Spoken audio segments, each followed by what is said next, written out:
This video will explain the checklist of everybody. If you're brand new to Facebook ads and you're thinking of getting into the game, then this are the things you must have in place before you get started. At Lilac James, my agency, we see a lot of different people coming to us all the time and they're complaining that they've ran Facebook ads and they haven't worked, they've got no return, no benefit from it. And when we look into it, it's because they haven't got this checklist nailed. So the first thing I'm going to do is take you through the 12 things that you must have in place. Then I'm going to explain a little bit more about each one. So the checklist, you must have a Facebook business page, not a personal page. You must have a Facebook business page. And number two, that must be connected to a Facebook business manager account. That's an entirely different asset, a different product to the business page. Number three is an ads manager account. A big mistake people make. They think they're advertising, but they're not really. They're just boosting organic social media posts. You need an ads manager account to manage your advertising. Number four, you need to set up a card for payment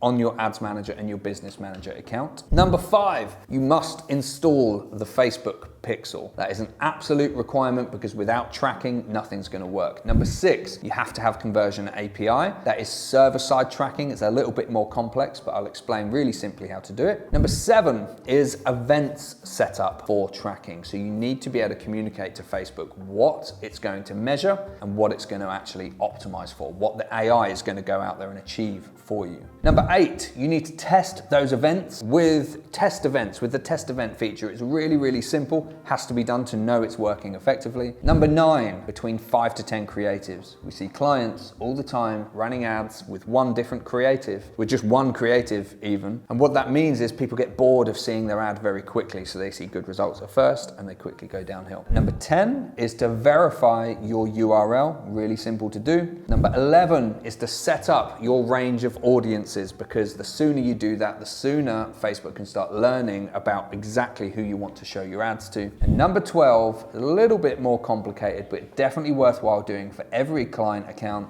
for every account even, is to communicate to Meta who your existing customers are and who your engaged audience is. So if you give me a couple of minutes, I'll explain a little bit more detail that's really going to help you launch your Facebook advertising successfully. So first, your Facebook business page. When you're advertising on Facebook, you need to have a business page that ultimately is going to be the top link of your Facebook ad account. Now, what a lot of people are going to do before they buy from you, often they're not going to see the ad on the first occasion and just go straight through and make a purchase. Quite often, they're going to bounce around, they're going to click on your Facebook business page, they're going to go see your reviews on Facebook, etc. So it's important on your Facebook business page there is actually some content and following, etc. there for people to engage with, because the chances are people are going to be clicking on that top link. Secondly, as a business manager account, that's really easy to set up. We have a video all about it. We'll put the thumbnail here so you can go and quickly find it. And third is the ads manager account. Now, as I explained, what a lot of people do is they boost their organic posts and they think that that's going to do its job, but all that's doing is going to show to more people. An ads manager account is where you will manage your physical advertising, where you can really specifically communicate to Facebook exactly who to show your ads to, with a range of different campaign options to achieve different outcomes and objectives. If you're doing that within Ads Manager, you're just going to have so much more effect and impact and results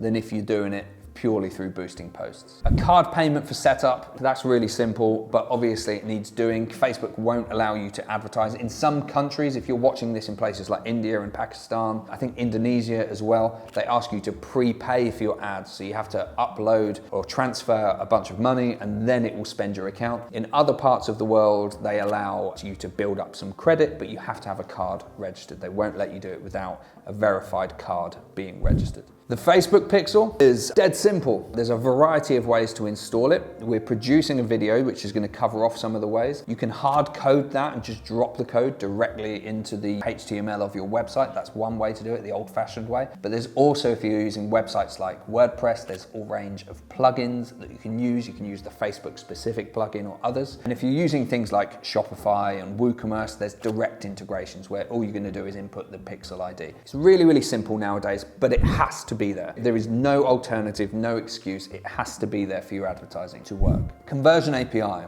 Very simply, this is what's called server-side tracking. So the pixel communicates between Facebook Ads Manager and your website, and it sends data between the two. But since Apple introduced iOS 14, it struggles to see a lot of the data that it previously could. And one workaround that Meta have introduced is Conversion API, which is server-side tracking. And what that does is allows a triangulation of data. So instead of just sending data between one point, between your pixel and your website, it's now sending it between 2 points, Conversion API, so your server, your website, and Facebook Ads Manager. And then there is what's called a deduplication process, so it makes sure it's not counting the events twice. And what it means is anything that's missed by the pixel can potentially get picked up by Conversion API. If you don't install it, you're going to be missing about 30% of the data. So it's quite significant increase that will give you in terms of being able to see and attribute sales and conversion events towards your ad campaigns. So it's really important to be able to understand your true return on investment from Facebook ads. Next, you have to set up your events. So what does this mean? What does setting up your events mean? We've got a video about it. We're going to put the thumbnail above. It really simply shows you exactly how to do it. So go find that video. But quite simply, there's going to be a range of things on your website you want people to do.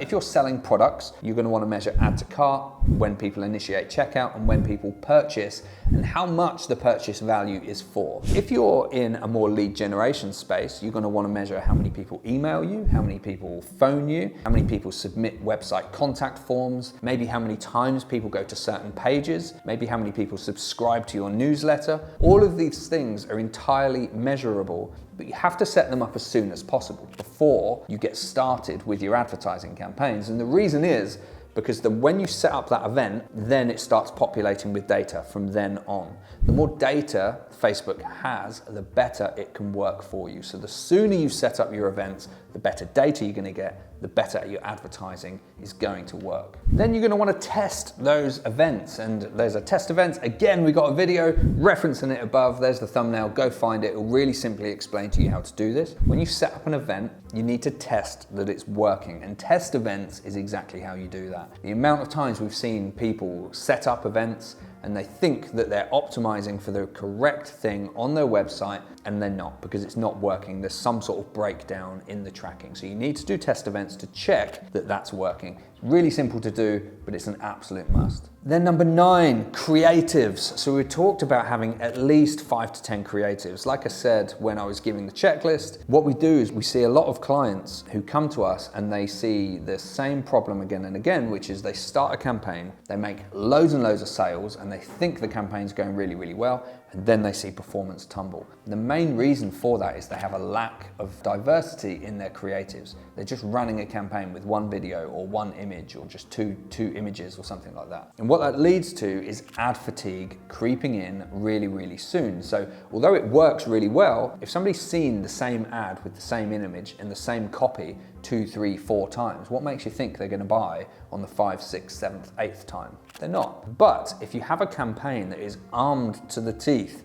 with 20, because that's what Facebook recommends, 20 plus creative. We have some campaigns running with, over 30 creatives, and mixture of videos and reels and catalog ads and all sorts of different stuff. These almost always perform better because the campaign can run for longer, keeping the data and the information really fresh in the eyes of the user to make more sales or conversions for you. So now we have verify URL. This is something that is really simple. Facebook will prompt you to do it. If you go into the events manager and into the settings, there will be a red bar up there. It will be really obvious that you have to verify that URL. So make sure you get that done. And then finally, we have audiences. You have to set up those audiences. We do have a video about all the different custom audiences that you need to set up. It's very much the same as the events manager. When you create your audiences, so your website visitors, for example, that have come to your website within the last 6 months, all the people that may have purchased from you, all the people that have initiated checkout, etc., etc. The moment you set this up, it starts populating with data on a forward-facing basis. It's not going to backdate any data. So the sooner you set that up, the sooner it starts populating with data, the sooner Facebook understands who your existing customers are. What Facebook can then do is understand the characteristics of your existing customers, so it can go out and find more people like that. But the more data that you you give it, the more power that that AI is going to have, the more data the AI is going to have in order to be able to go out and find your ideal target customer. So the sooner you do it, the better.